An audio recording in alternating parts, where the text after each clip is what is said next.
I was a child who was attuned to music ever since I can remember.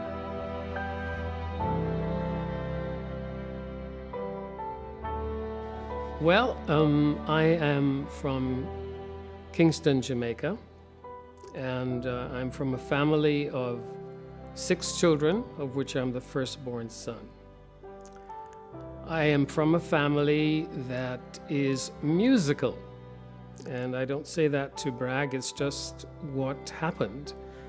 I can't tell you how closely I identify with music, and it has managed to be an integral part of who I am in almost every aspect of my life. And it started with having a father who had a beautiful tenor voice. It was a melodic tenor. There was something remarkably comforting and special about hearing Daddy sing. And I wanted to sing too because, of course, Daddy sang. All the children were singers. And we could tell that and prove that by the Friday evening worships that we have, where we would gather around the family piano, and my mother would essentially become subject to requests from us for our favorite hymns.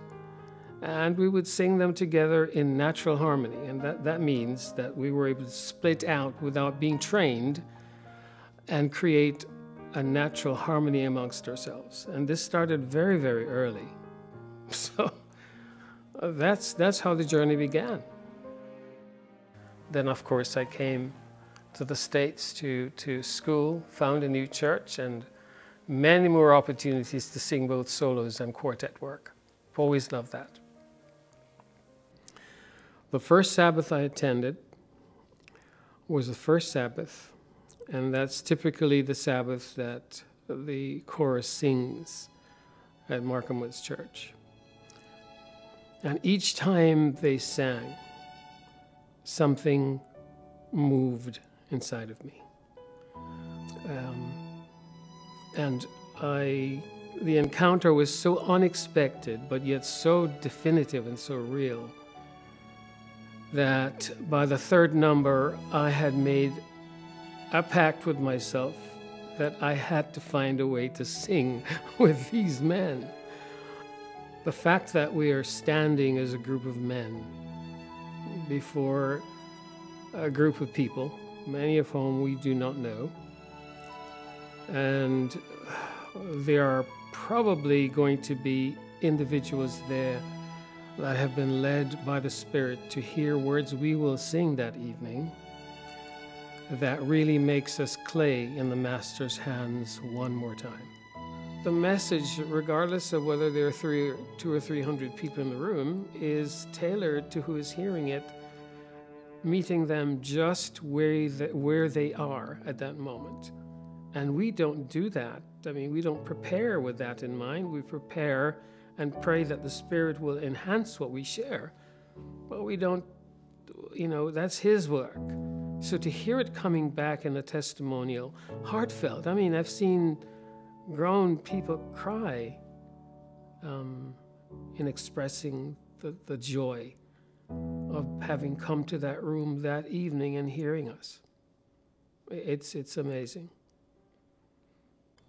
The idea that we are privileged to do that as a men's group is what makes me tick. It's a remarkable privilege. My fervent hope is that it will continue to be first and foremost a men's ministry that allows us to continue to not only sing His glory, but to support each other as brethren and to be there for each other through all phases of the life that we will have lived together. We have been together long enough to have buried members. We have lost members while we were overseas in a tragic way, very suddenly. And yet, the force that keeps us together. I hope we never lose that connection, being used as clay in the Master's hands.